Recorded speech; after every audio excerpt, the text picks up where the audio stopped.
Segunda, o cheiro de traição e veneno está no ar. E as estruturas da música sertaneja e da vida de quem ousou desafiar a ganância de Zilá estão prestes a desmoronar de forma violenta e sem retorno. Nas próximas linhas, você vai testemunhar o momento exato em que a maldade pura e calculada de uma mente criminosa invade o refúgio dos inocentes, transformando uma celebração pública em um verdadeiro cenário de horror, desespero e humilhação que mudará para sempre o destino de Agrado Garcia e João Raul. Ninguém está a salvo quando o ódio e a inveja se unem para destruir reputações e silenciar a verdade com um golpe pelas costas que vai deixar marcas profundas e cicatrizes eternas na alma de cada um dos envolvidos. A reconciliação nos bastidores da música começava a desenhar um novo horizonte, um brilho de esperança que Zilá e Nayane jamais permitiriam que prosperasse. Agrado Garcia, com o coração ainda machucado pelas chantagens terríveis que silenciaram sua verdadeira identidade de Diana, olhava para sua fiel escudeira, Eduarda,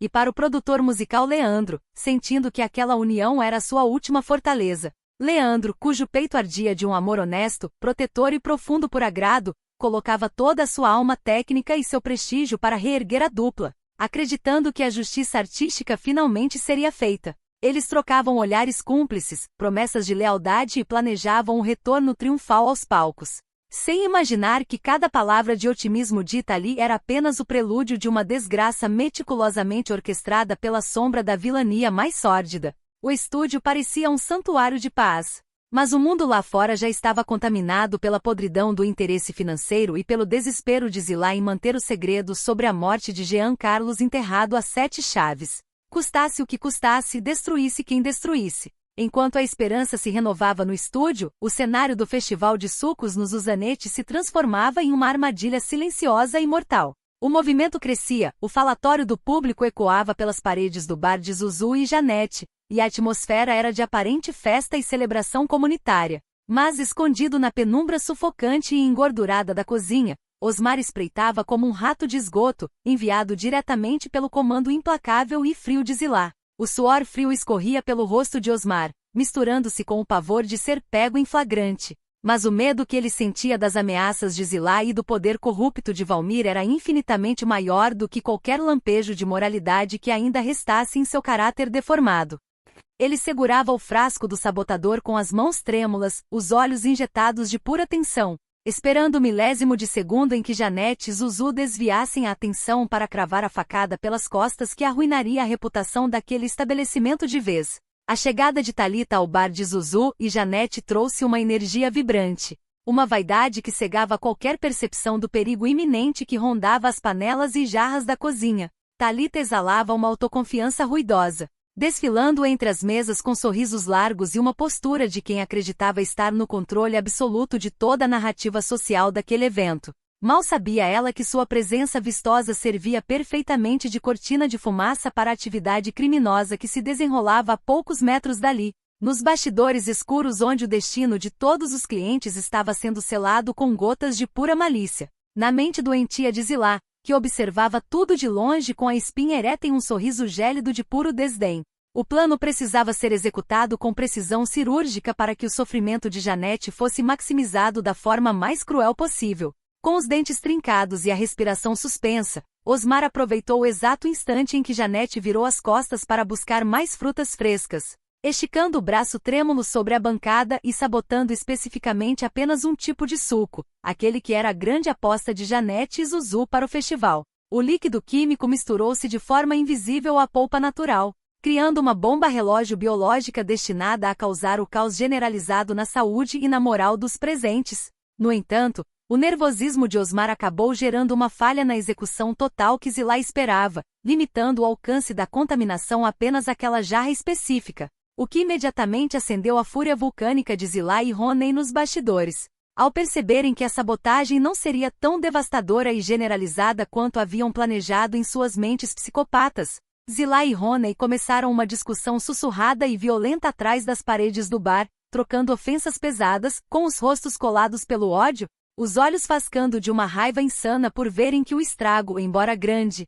não destruiria completamente a estrutura do local como eles tanto desejavam para rasteirar Janete de uma vez por todas. Não demorou muito para que o veneno silencioso começasse a cobrar o seu preço terrível no salão dos Usanete. transformando o ambiente festivo em um verdadeiro hospital de horrores. Um a um, os clientes que haviam consumido o suco sabotado por Janete e Zuzu começaram a apresentar os primeiros e violentos sintomas de contaminação. Levando as mãos ao estômago com expressões de dor lancinante, os rostos empalidecendo rapidamente enquanto o suor frio tomava conta de suas testas. O som de copos caindo e quebrando no chão misturava-se aos gemidos de agonia profunda e às reclamações sussurradas que rapidamente escalavam para gritos de desespero e acusação mútua. O pânico começou a se espalhar pelas mesas como um rastro de pólvora, destruindo em questão de minutos a credibilidade que Janete e Zuzu haviam demorado anos de trabalho duro e sofrimento para construir diante daquela comunidade.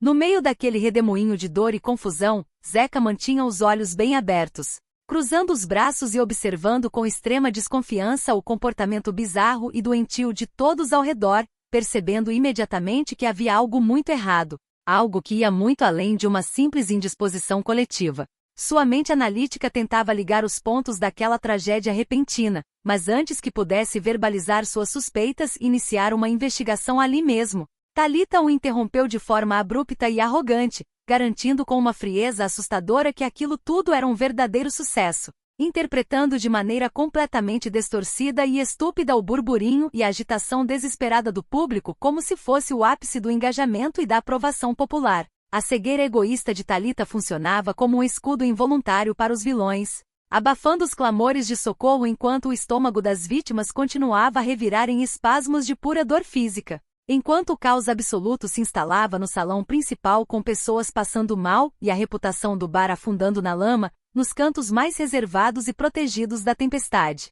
a vida íntima dos personagens encontrava caminhos tortuosos e intensos de conexão. Alaurzinho e Janete, movidos por uma necessidade mútua de amparo diante de tantas rasteiras que a vida já havia lhes dado, acabaram se aproximando de forma inevitável e avassaladora, deixando que os corpos e as almas se fundissem em um momento onde o mundo exterior parecia não existir. Aquele envolvimento carregava uma densidade dramática imensa, pois Janete ainda carregava o peso morto da chantagem de Zilá sobre a morte misteriosa de Jean Carlos. E cada toque de Alaurzinho funcionava ao mesmo tempo como um bálsamo temporário e como um lembrete doloroso de que a paz dela estava permanentemente hipotecada nas mãos de carrascos sem escrúpulos. Mas o verdadeiro ápice da intensidade emocional daquela noite estava guardado para o confronto de sentimentos mais esperado de toda a história de Coração Acelerado. Agrado Garcia, com os olhos transbordando de lágrimas que misturavam o sofrimento de anos de silêncio forçado com a pureza de uma paixão que nunca morreu, ficou frente a frente com João Raul nos bastidores daquele turbilhão. Ela não conseguiu mais conter a represa de dor que inundava seu peito, ignorando todas as ameaças terríveis de Zilá, ignorando o perigo de ver sua mãe Janete na cadeia, e pisando com toda a sua força no medo que a paralisava, olhou fixamente no fundo dos olhos do cantor sertanejo de maior sucesso do país. Com a voz trêmula, mas carregada de uma potência emocional devastadora, Agrado declarou com todas as letras o seu amor imensurável por João Raul, rasgando o próprio peito e deixando claro que ele era, sempre foi e sempre seria o único dono de seu coração, o homem por quem ela respirava. Apesar de toda a farsa monstruosa montada por Nayane para roubar o seu lugar de direito na vida dele, João Raul ficou completamente paralisado, com o coração disparado e a mente em choque diante daquela explosão de verdade que ameaçava estraçalhar todas as mentiras que ele engoliu até hoje. Terça. O silêncio nos bastidores daquele festival de sucos que quase se transformou em uma tragédia de proporções gigantescas foi quebrado pelo som pesado e descompassado da respiração de Agrado Garcia. O corpo da cantora tremia da cabeça aos pés, com as mãos completamente geladas e o rosto pálido, dominado por uma tontura avassaladora que fazia o teto do camarim girar diante de seus olhos marejados. João Raul, o cantor sertanejo que arrastava multidões por onde passava, sentiu um nó apertar sua garganta ao fixar seus olhos castanhos e expressivos na fragilidade da mulher que estava bem ali na sua frente. Ele percebeu imediatamente o estado profundamente alterado de Agrado, notando como o peito dela subia e descia em um ritmo frenético de puro pânico, ansiedade e exaustão física decorrente de toda a pressão psicológica que ela vinha sofrendo em silêncio. Sem pensar duas vezes, ignorando completamente as aparências, os holofotes e o risco de ser flagrado por alguma câmera indiscreta que pudesse alimentar os sites de fofoca, João Raul deu um passo à frente com o coração disparado e amparou Agrado antes que as pernas dela cedessem por completo. O toque de suas mãos fortes, mas incrivelmente delicadas nos ombros trêmulos da moça, foi como um choque elétrico que misturava uma preocupação genuína com uma conexão antiga que nem mesmo o tempo ou as armações mais sórdidas conseguiram apagar. Ele a conduziu com extremo cuidado até um sofá improvisado, sentando-se ao seu lado e limpando com a ponta dos dedos o suor frio que escorria pela testa da cantora, enquanto pedia repetidamente que ela respirasse fundo. João Raul cuidava daquela moça com uma devoção quase sagrada, com um instinto de proteção que nascia do fundo de sua alma e que ele mesmo não conseguia explicar racionalmente, sem saber que estava protegendo justamente a sua Diana, o verdadeiro amor de sua infância que havia sido amordaçado pela ambição de Nayane e pela frieza calculista de Zilá. A mente de João Raul trabalhava em alta velocidade, tentando decifrar o mistério que envolvia aquela mulher tão talentosa e ao mesmo tempo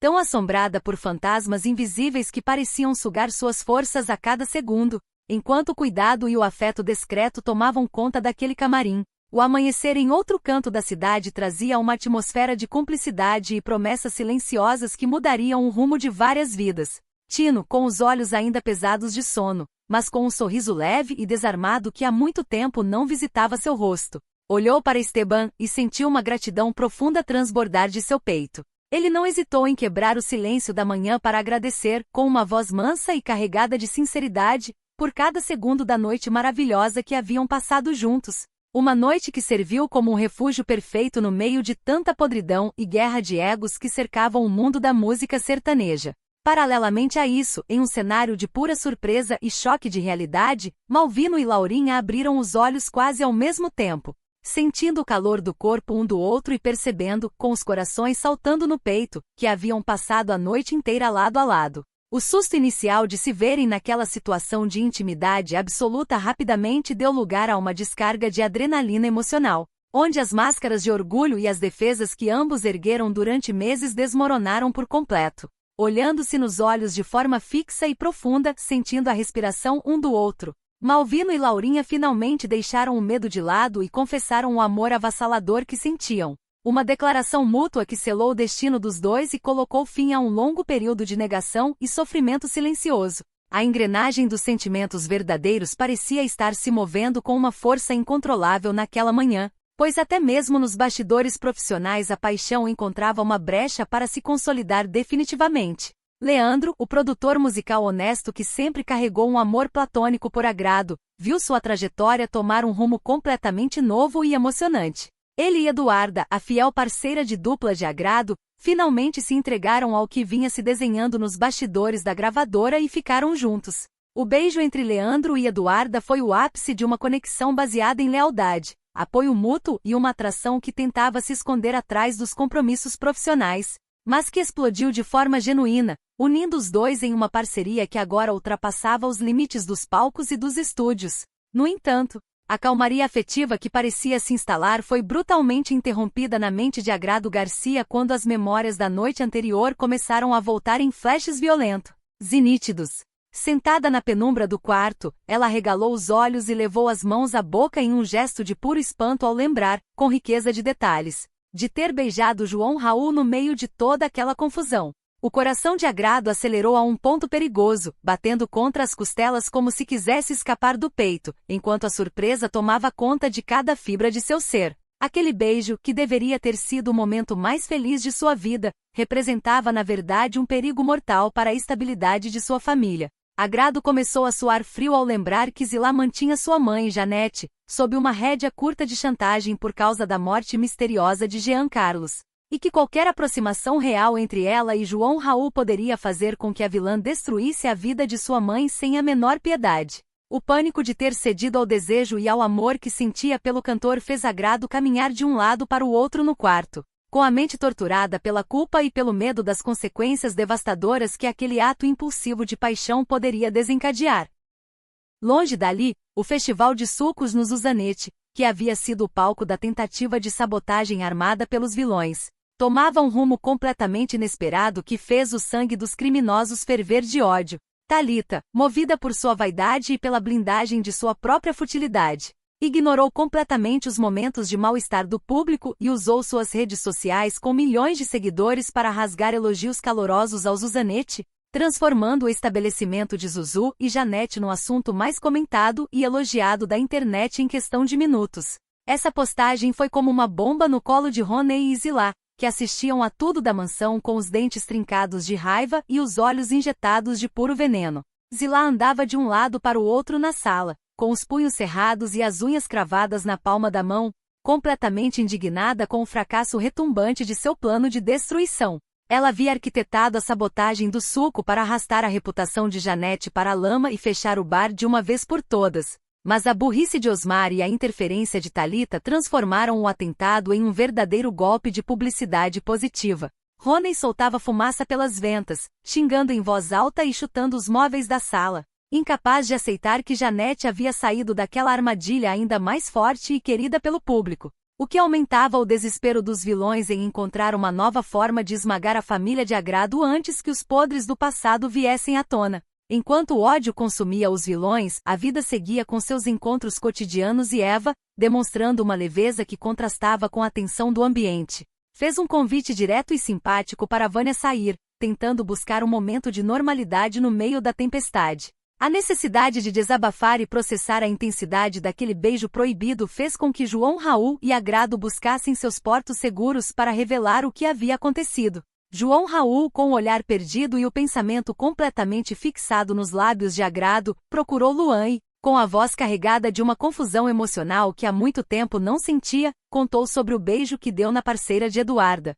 O cantor confessou que aquele toque havia despertado sentimentos profundos e esquecidos, algo que ele nunca havia sentido nos braços frios e calculistas de Nayane, deixando Luan impressionado com a gravidade da situação. Do outro lado da cidade, em um desabafo entre lágrimas e sussurros de puro pavor, Agrado abriu o coração para Eduarda, revelando o beijo e expressando todo o seu terror de que Zilá descobrisse a verdade e usasse o segredo da morte de Jean Carlos para colocar Janete atrás das grades. Eduarda ouviu tudo com os olhos arregalados. Segurando as mãos da amiga e percebendo que a situação havia saído completamente do controle e que a guerra contra as vilãs estava prestes a entrar em uma fase muito mais sangrenta e perigosa. Percebendo que o controle sobre João Raul estava escorregando por entre seus dedos, que a aproximação dele com Agrado poderia arruinar todo o império de mentiras montado pela filha, Ronei tomou uma atitude desesperada e agressiva. Ele procurou Nayane e, com um tom de voz ríspido e autoritário,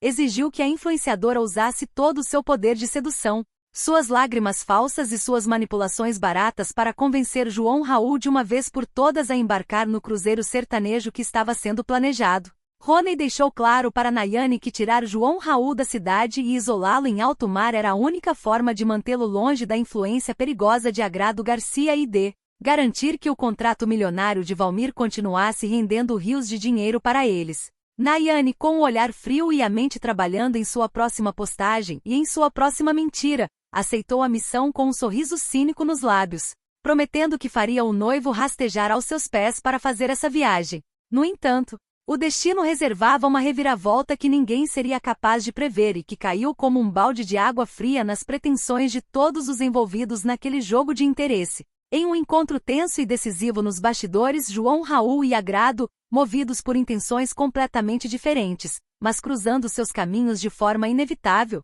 concordaram publicamente em fazer o cruzeiro. João Raul aceitou para tentar entender o que sentia e fugir um pouco da pressão, enquanto Agrado engoliu o próprio orgulho e aceitou participar do evento na tentativa desesperada de vigiar os passos do cantor e proteger sua mãe das garras de Zilá de perto. A decisão conjunta dos dois de embarcarem no mesmo navio foi um anúncio bombástico que pegou a todos de surpresa absoluta, deixando Nayane e Zilá, Ronei e o empresário corrupto Valmir completamente paralisados de choque e com os corações acelerados de pânico, pois sabiam que confinar o amor verdadeiro de Diana e a ingenuidade de João Raul no espaço limitado de um navio em alto mar poderia ser o estupim perfeito para que toda a farsa monstruosa sobre a identidade da noiva fosse descoberta e destruída de forma definitiva, selando a ruína de quem ousou brincar com a vida alheia. Será que o confinamento em alto mar vai fazer a máscara de Nayane cair diante dos olhos de João Raul ou Zilá vai encontrar uma forma ainda mais cruel de calar Agrado Garcia,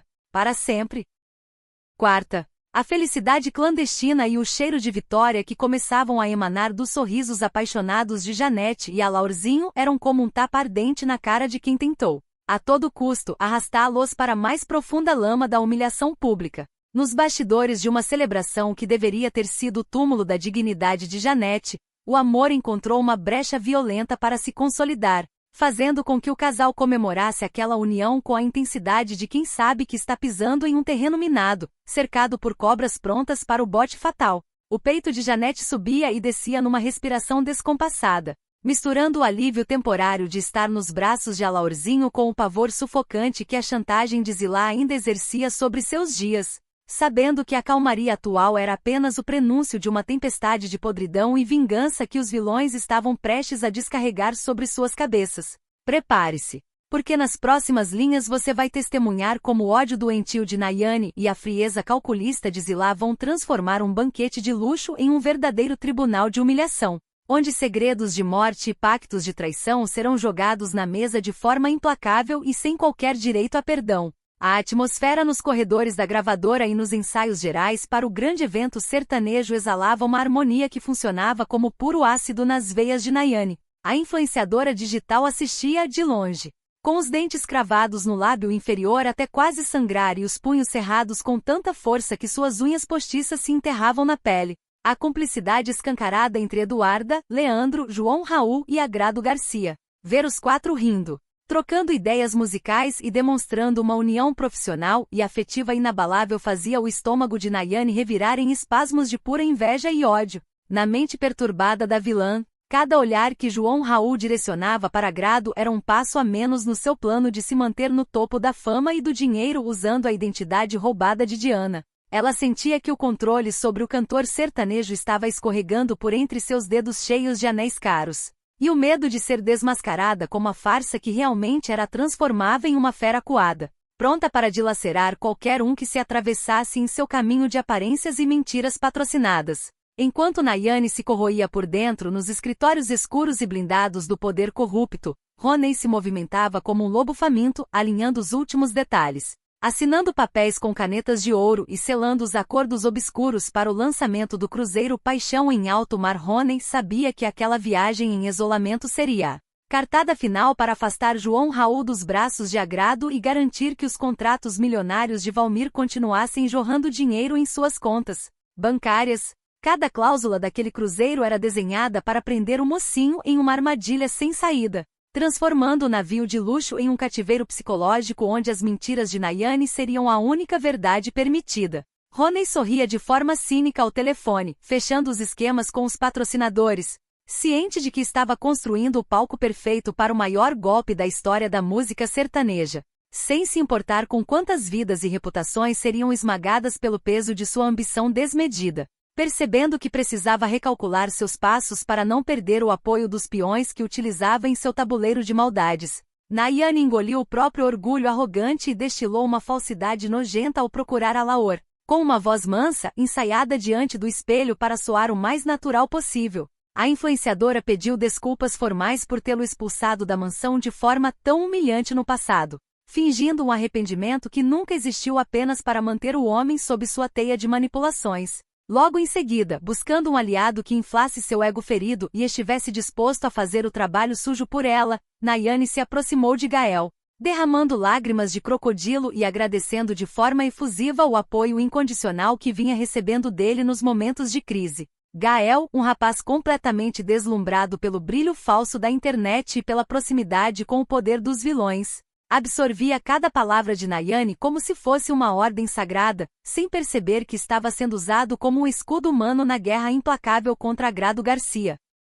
Mas o clima de submissão que os vilões costumavam impor começou a ruir dentro da própria fortaleza de Zilá, onde a soberba da megera encontrou uma barreira de resistência que ela jamais imaginou enfrentar. Rosalva e Leocádia, cansadas de engolir sapos e de serem tratadas como lixo pela mente pensante dos crimes da família, bateram o pé e se recusaram terminantemente a aceitar os desaforos e as humilhações que Zilá tentava despejar sobre elas. O confronto no casarão foi tenso, com palavras duras ecoando pelas paredes de mármore e olhares carregados de desprezo mútuo, fazendo com que até mesmo Amélie, a fiel escudeira que sempre acatava as ordens mais absurdas, perdesse a paciência e se irritasse profundamente com o comportamento autoritário e descontrolado da patroa. A tensão era tamanha que o império de Zilá parecia começar a rachar por dentro, mostrando que o medo já não era uma arma infalível para calar a boca daqueles que sabiam demais sobre os podres da família. Sentindo o cerco se fechar e necessitando urgentemente de um porto seguro para arquitetar seu próximo ataque longe dos olhos vigilantes da imprensa e de João Raul, Nayane tomou uma decisão intempestiva e agressiva. Ela procurou Gael e, usando de todo o seu charme manipulador e de promessas implícitas de cumplicidade absoluta, pediu para viajar imediatamente com o rapaz para a fazenda, buscando um refúgio isolado onde pudesse recarregar suas energias malignas e traçar um plano definitivo para destruir a harmonia da dupla de Agrado e Eduarda de uma vez por todas. Nayane queria o silêncio do campo para digerir seu ódio e garantir que Gael estivesse totalmente sob seu domínio quando o cruzeiro Paixão em alto mar começasse, transformando o jovem em sua marionete particular para as sabotagens que estavam por vir. No entanto, a grande bomba daquela semana estava sendo plantada no cenário corporativo e social do Grupo Alaor, onde Zilá organizava um jantar de gala milimetricamente planejado para receber a influenciadora Thalita e esfregar o seu poder na cara de toda a sociedade. Sabendo que o evento seria um covil de cobras e que sua presença seria interpretada como uma afronta ou um sinal de fraqueza, Janete tomou uma atitude de pura coragem e audácia que deixou sua filha Agrado em estado de choque e desespero. Contrariando todos os avisos de perigo e desafiando abertamente a chantagem de Zilá sobre a morte misteriosa de Jean Carlos, Janete ergueu a cabeça, limpou as lágrimas de anos de submissão e decidiu que compareceria ao jantar de gala no Grupo Alaor. Vestindo sua melhor roupa e armada com a verdade que decidiu contar para a polícia, Janete estava pronta para entrar no território do inimigo, sabendo que sua presença naquele banquete de luxo seria como puxar o pino de uma granada no meio da mesa de jantar dos vilões. O que Janete vai fazer quando ficar cara a cara com Zilá diante de Thalita e de toda a imprensa nacional? Será que a mãe de Agrado vai revelar o segredo de Jean Carlos no meio do jantar ou Zilá usará a força de Valmir para calar a boca de Janete de forma definitiva antes que o primeiro prato seja servido? Quinta. O ódio mais profundo e a sede de destruição que Zilá alimentou durante anos explodiram como uma bomba no centro do Grupo Alaor, transformando um jantar que deveria ser de pura ostensividade em um verdadeiro campo de batalha psicológica e humilhação pública. Quando os olhos frios e calculistas de Zilá cruzaram o salão e fixaram-se na presença altiva e corajosa de Janete, que caminhava de cabeça erguida ao lado de Alaorzinho, o sangue da vilã ferveu de uma forma que ela não pôde conter. Zilá trincou os dentes com tanta força que o maxilar chegou a estalar, enquanto suas unhas compridas se cravavam nos próprios punhos, quase rasgando a pele de tanta fúria contida. Ver Janete, a mulher que ela acreditava ter sob suas rédeas curtas de chantagem por causa do segredo da morte misteriosa de Jean Carlos, ousar pisar em seu território, sorrindo e celebrando um amor escancarado com Alaorzinho, foi a maior afronta que a mente psicopata de Zilá poderia receber. A megera avançou na direção dos dois compassos pesados que faziam o salto alto estalar no piso de mármore, com o rosto completamente desfigurado por uma careta de nojo e desprezo absoluto. Ela destilou palavras malditas e venenosas, com um tom de voz que começou em um sussurro sibilante de cobra e rapidamente escalou para uma agressividade descontrolada que começou a chamar a atenção dos garçons, convidados mais próximos. Zilá esbravejou contra a audácia de Janete, chamando-a de insolente e de criminosa que deveria estar atrás das grades, enquanto apontava o dedo indicador de forma violenta contra o peito de Alaorzinho, acusando-o de ser um fraco que estava se deixando levar por uma mulher de passado imundo. O suor de raiva escorria pela testa de Zilá, borrando levemente a maquiagem pesada e cara, revelando a verdadeira face de um monstro acuado que via o seu poder de manipulação começar a escorregar por entre os dedos diante da coragem tardia de sua vítima. Percebendo que o escândalo no meio do salão principal poderia arruinar de vez a imagem do Grupo Alaor diante da imprensa e estragar a recepção luxuosa montada para a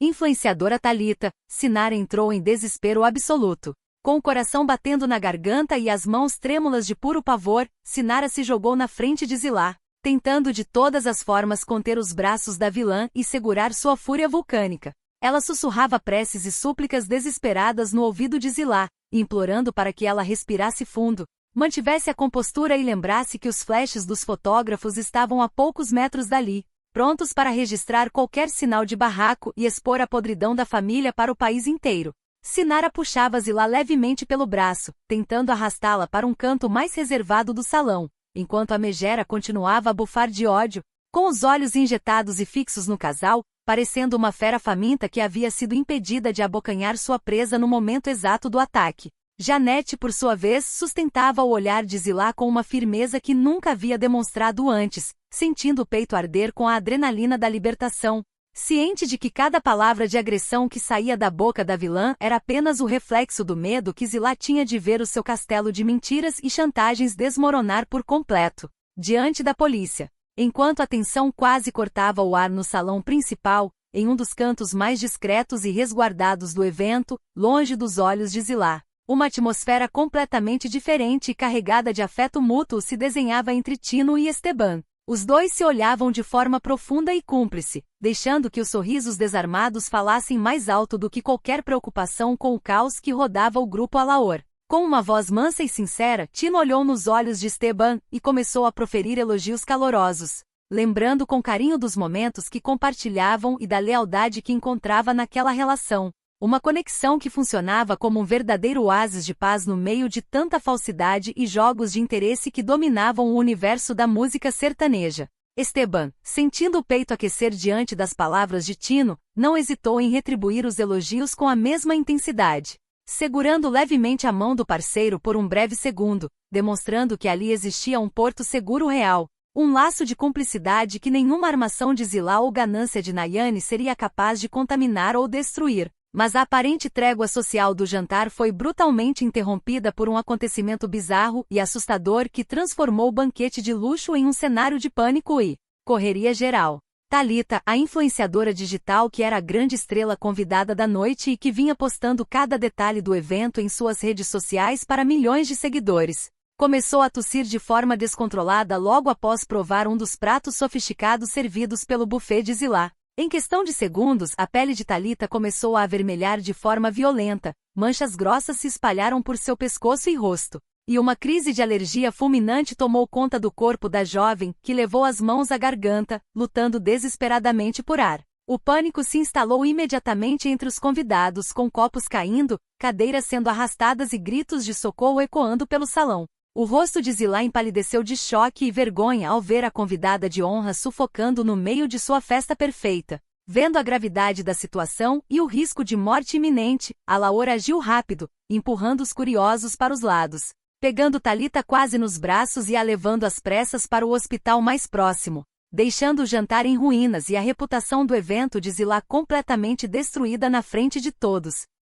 Nos bastidores do fiasco, escondido em um escritório escuro, Roney não poupou palavras e partiu para cima de Zilá com uma violência verbal assustadora, descarregando toda a sua frustração e o seu medo de perder os negócios milionários com o investidor Valmir. Roney repreendeu Zilá duramente com o rosto colado ao dela, os dentes trincados e o dedo apontado na cara da megera, acusando-a de estar completamente cega e demente por causa de sua obsessão doentia com Janete. Ele gritava que a obsessão de Zilá em destruir a mãe de Agrado Garcia estava colocando em risco todo o planejamento do cruzeiro Paixão em alto mar e que o escândalo com o jantar e a alergia de Thalita seriam a gota d'água para afastar os patrocinadores. Zilá ouvia as acusações com os olhos semicerrados de puro ódio, bufando de raiva por ser cobrada daquela forma, enquanto Roney deixava claro que, se ela não controlasse seus impulsos psicopatas e sua necessidade de pisar em Janete, ele mesmo daria um jeito de tirá-la do circuito antes que ela arrastasse todos para o fundo do poço junto com ela. A noite de desgraças parecia não ter fim e a tensão física começou a cobrar o seu preço em outras vítimas daquela teia de nervos destruídos. Laurinha, que assistia a todo o desespero do jantar de longe, sentiu uma tontura avassaladora tomar conta de seu corpo. Suas pernas fraquejaram e ela começou a passar mal de forma repentina, com náuseas fortes e um suor frio que encharcou suas roupas em poucos minutos. Esteban, que estava por perto e acompanhava cada movimento no salão com seus olhos atentos, correu para amparar Laurinha antes que ela desabasse no chão. Ao segurar a jovem e notar a palidez extrema de seu rosto e o ritmo alterado de seu pulso, uma pulga enorme atrás da orelha de Esteban começou a incomodá-lo. Ele desconfiou imediatamente de que aquele mal-estar súbito não era apenas uma reação ao estresse do ambiente, mas sim o primeiro sinal de algo muito mais profundo e transformador que estava prestes a vir à tona, uma suspeita silenciosa que ele guardou para si, sabendo que aquela revelação poderia mudar drasticamente os rumos familiares e afetivos de todos os envolvidos na história. Enquanto a alta sociedade se despedaçava no grupo Alaor, o isolamento do campo na fazenda servia de cenário para uma aproximação perigosa e cheia de segundas intenções entre Nayane e Gael. A influenciadora mimada e invejosa usava de todo o seu charme manipulador e de suas roupas provocantes para envolver o rapaz deslumbrado, jogando um jogo de sedução barato para garantir que ele continuasse sendo sua marionete particular na execução das sabotagens contra Grado Garcia durante o cruzeiro. Nayane caminhava ao lado de Gael pelos jardins da propriedade, destilando veneno sobre o sucesso de João Raul e fingindo uma carência afetiva que fazia o coração do jovem acelerar de orgulho por estar recebendo a atenção da noiva do maior astro sertanejo do país. No entanto, os planos malignos de Nayane de selar um pacto de traição e cumplicidade física com o rapaz naquela mesma noite foram brutalmente frustrados pelo destino. Gael começou a tremer de frio no meio da conversa, seu corpo foi tomado por uma febre altíssima e repentina, e o rapaz adoeceu gravemente ali mesmo, caindo de cama e deixando Nayane bufando de raiva no quarto ao lado, completamente irritada por ver sua estratégia de manipulação sexual ser interrompida por uma febre boba, o que a obrigava a ficar trancada naquele lugar isolado remoendo seu próprio ódio sem poder agir. Longe dali, nos escritórios da gravadora, a verdade sobre os sentimentos que uniam os protagonistas explodiu em confissões carregadas de uma intensidade dramática avassaladora. João Raul, com o olhar perdido e o peito apertado pela angústia de estar vivendo uma mentira ao lado de Nayane, sentou-se de frente com o empresário poderoso e corrupto Valmir e abriu o seu coração de forma inédita. Com a voz trêmula, o cantor sertanejo confessou a Valmir que ainda ficava completamente mexido, confuso e sem chão toda vez que chegava perto de Grado Garcia, admitindo que o beijo que deram havia despertado um sentimento antigo e incontrolável que ele não conseguia mais apagar de sua mente. Paralelamente, em um camarim trancado e seguro, Grado Garcia desabafava entre lágrimas pesadas com sua parceira de dupla e melhor amiga, Eduarda. Com as mãos trêmulas e o coração disparado de medo e paixão, Grado confessou a Eduarda que, por mais que tentasse lutar contra isso para proteger sua mãe Janete das chantagens de Zilá, ela continuava perdidamente apaixonada por João Raul e que o toque dele ainda tinha o poder de desestruturar toda a sua vida e suas defesas profissionais, deixando Eduarda em choque com a gravidade daquela paixão proibida que ameaçava explodir a qualquer momento. O clímax definitivo daquela semana de traições e reviravoltas estava reservado para o momento em que Nayane finalmente decidiu ligar a tela de seu celular para acompanhar os desdobramentos dos negócios de Roney na cidade. Os olhos da vilã quase saltaram das órbitas e sua respiração parou por completo ao ver a imagem de um outdoor gigantesco que havia acabado de ser instalado nas principais avenidas para anunciar o lançamento oficial do cruzeiro Paixão em alto mar. No centro da peça publicitária, brilhando sob os holofotes, a imagem de João Raul aparecia colada, de forma íntima e grandiosa, ao lado de Grado Garcia, anunciando a dupla como as grandes estrelas principais que comandariam a viagem em alto mar. O sangue de Nayane subiu para a cabeça com uma violência sem precedentes. Seu rosto ficou vermelho de puro ódio e ela arremessou o celular com toda a sua força contra a parede do quarto da fazenda, estraçalhando o aparelho em 1000 pedaços enquanto soltava um grito gutural de raiva que ecoou por toda a propriedade. A vilã sentiu o peito arder com a humilhação de ver que Roney e Valmir haviam passado por cima de suas ordens, unindo seu noivo à sua pior inimiga diante de todo o público brasileiro. Com os dentes trincados, as mãos trêmulas de fúria e os olhos injetados de puro veneno, Nayane caminhou até a janela da fazenda e, olhando para o horizonte escuro, proferiu um juramento de vingança terrível, sangrento e sem volta contra o próprio Roney e contra todos os que assinaram aquele acordo, prometendo a si mesma que transformaria aquele navio em um verdadeiro inferno flutuante e que destruiria a vida de Grado Garcia antes que o navio deixasse o porto. Sexta. A humilhação pública e o sentimento de rejeição que Nayane engoliu ao olhar para a tela de seu celular foram como um soco violento no estômago, transformando o orgulho da influenciadora digital em um poço de puro ódio e desespero. Ao perceber que Roney estava conduzindo toda a divulgação do cruzeiro Paixão em alto mar pelas suas costas, deixando-a completamente excluída e jogada para escanteio nos bastidores do maior evento sertanejo do país, O sangue da vilã subiu para a cabeça de forma avassaladora. Nayane trincou os dentes com tanta força que o maxilar chegou a estalar, enquanto suas unhas compridas se cravavam com força nas palmas das mãos, quase rasgando a pele em uma tentativa inútil de conter a fúria que ameaçava explodir. Ver seu noivo, João Raul, o cantor que ela usava como passaporte para a fama e para o dinheiro, ter sua imagem colada à de sua pior inimiga, Agrado Garcia, diante de milhões de pessoas, fez com que Nayane se sentisse um lixo descartável dentro do próprio império de mentiras que ela construiu. A mente doentia da influenciadora trabalhava em alta velocidade. Corroída por uma inveja doentia e pelo pavor absoluto de ver a farsa sobre a identidade de Diana ser desmascarada em alto mar, destruindo sua reputação de ouro na internet e jogando sua carreira de aparências diretamente na lama da falência moral. Prepare-se, porque o que começou como uma exclusão comercial vai se transformar em um pacto de destruição física e psicológica que colocará a vida de todos os tripulantes desse navio sob o comando do mais puro veneno. A facada final nas pretensões de Nayane veio com um anúncio oficial e estrondoso feito por Roney nos escritórios blindados do grupo Alaor, selando o destino da programação musical de forma implacável, sem demonstrar a menor piedade pelos ataques de pelanca da influenciadora. Roney decretou em alto e bom som que João Raul fará a abertura oficial do show de Agrado e Eduarda a bordo do navio. Essa decisão caiu como uma bomba de fragmentação no colo dos vilões, pois colocar o maior astro sertanejo do Brasil para abrir o palco de duas cantoras que Zilá tentava esmagar com chantagens era a prova definitiva de que a farsa estava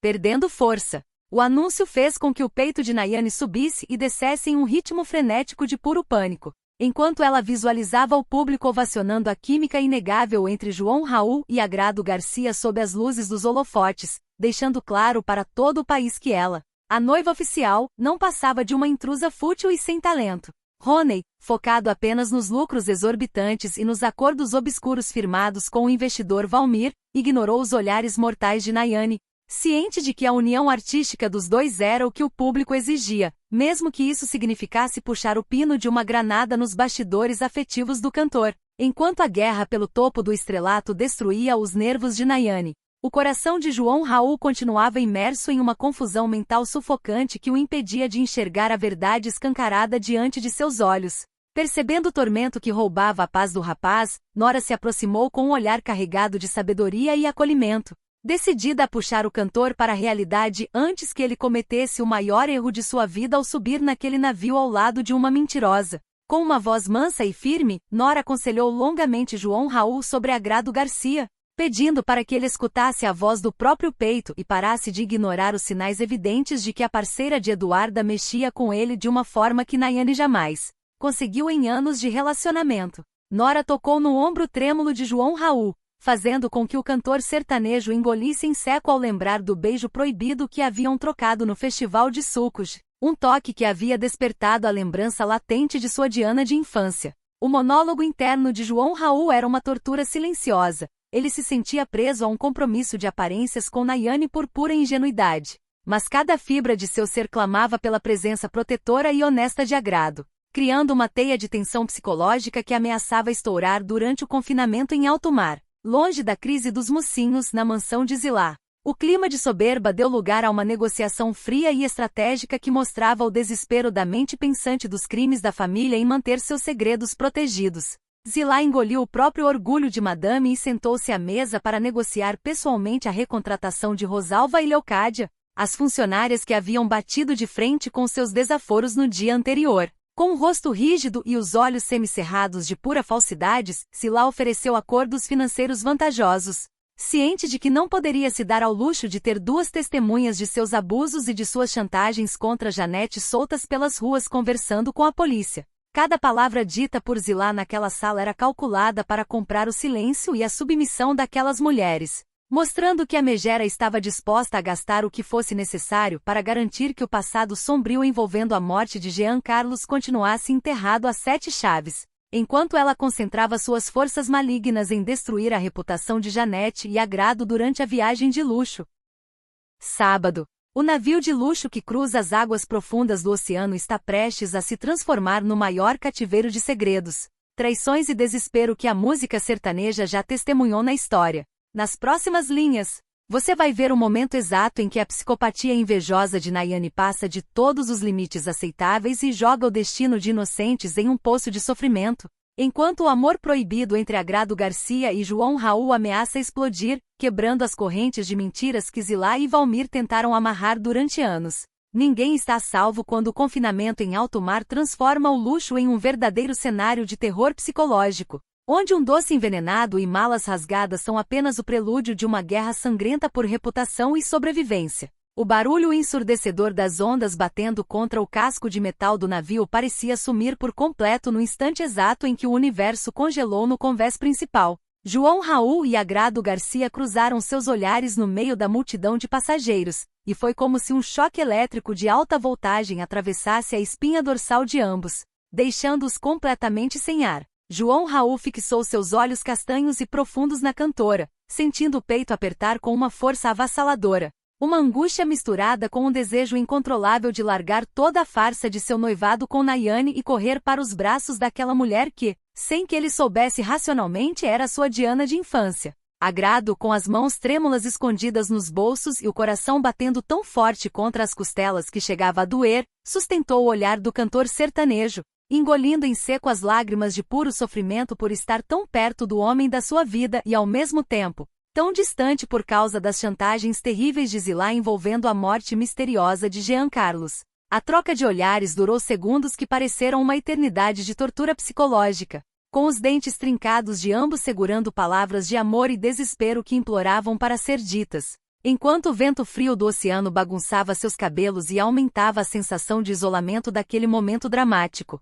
A poucos metros dali, tentando disfarçar a tensão que dominava o ambiente, Leandro começou a ser cercado e assediado por um grupo barulhento de fãs que reconheceram o produtor musical de sucesso. As mulheres se jogavam para cima de Leandro, pedindo fotos e autógrafos com uma insistência que o deixava visivelmente sem graça e com as bochechas coradas. Eduarda, observando a cena de braços cruzados e com um sorriso de canto de lábio carregado de ironia, não perdeu a oportunidade de provocar o namorado recém-conquistado. Com os olhos semicerrados e um tom de voz provocativo que misturava ciúme saudável com pura diversão, Eduarda começou a soltar piadas ácidas sobre o novo status de galã de Leandro, fazendo com que o produtor honesto ficasse ainda mais atrapalhado para se desvencilhar das fãs e provar sua total lealdade à parceira de palco de Agrado. O clima de romance leve entre os dois, no entanto, funcionava apenas como uma fina camada de gelo sobre um vulcão prestes a entrar em erupção nos bastidores da embarcação.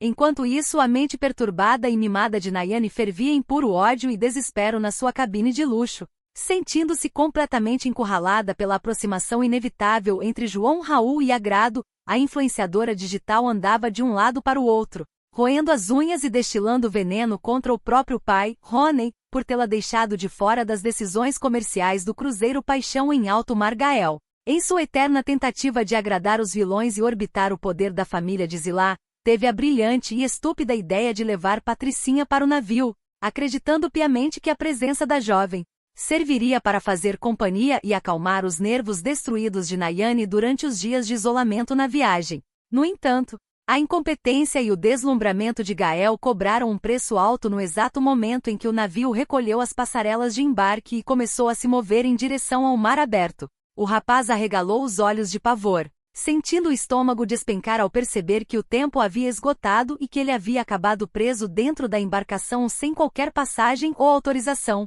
tornando-se um tripulante clandestino no meio do covil de cobras que ele mesmo ajudou a alimentar. A fúria de Nayane ao ver sua privacidade invadida e sua liderança questionada se transformou imediatamente em um impulso de maldade pura, covarde e violenta. Aproveitando-se da movimentação intensa nos corredores das cabines e do barulho dos motores, a vilã esgueirou-se como uma ratazana de esgoto até o setor onde as bagagens das artistas estavam sendo organizadas antes da entrega. Com os olhos injetados de pura inveja, respirando de forma ofegante e com os dentes trincados pelo ódio doentio que sentia do talento de Agrado, Nayane sacou uma lâmina e sabotou de forma cruel as malas de Agrado e Eduarda. A influenciadora rasgou os tecidos das bolsas com violência, puxando os zíperes com tanta força que os quebrou, e espalhou as roupas de show das cantoras pelo chão sujo, desestruturando completamente o figurino planejado para a apresentação de abertura que João Raul faria para elas. Nayane sorria de forma cínica e diabólica enquanto destruía os pertences de sua rival, imaginando a humilhação pública que Agrado Garcia sofreria ao subir ao palco vestindo trapos diante de toda a imprensa nacional e dos patrocinadores poderosos comandados por Valmir. Mas a teia de maldades que Sinara havia costurado nos bastidores da mansão ao indicar substâncias perigosas acabou fazendo uma vítima completamente inesperada no salão de festas do navio. Tino, caminhando distraidamente pelo buffet de doces finos que havia sido preparado para os convidados VIPs, avistou uma bandeja de bombons. Sem imaginar o perigo mortal que corria, pegou um bombom que havia sido adulterado com substâncias químicas destinadas a causar mal-estar geral. No instante em que engoliu o doce, os olhos de Tino se arregalaram de dor e sua garganta começou a fechar de forma violenta. Uma crise alérgica fulminante tomou conta do corpo do rapaz, que começou a tossir de forma descontrolada, com o rosto empalidecendo rapidamente e manchas vermelhas espalhando-se por sua pele enquanto ele implorava por ar, caindo de joelhos no chão do salão de festas.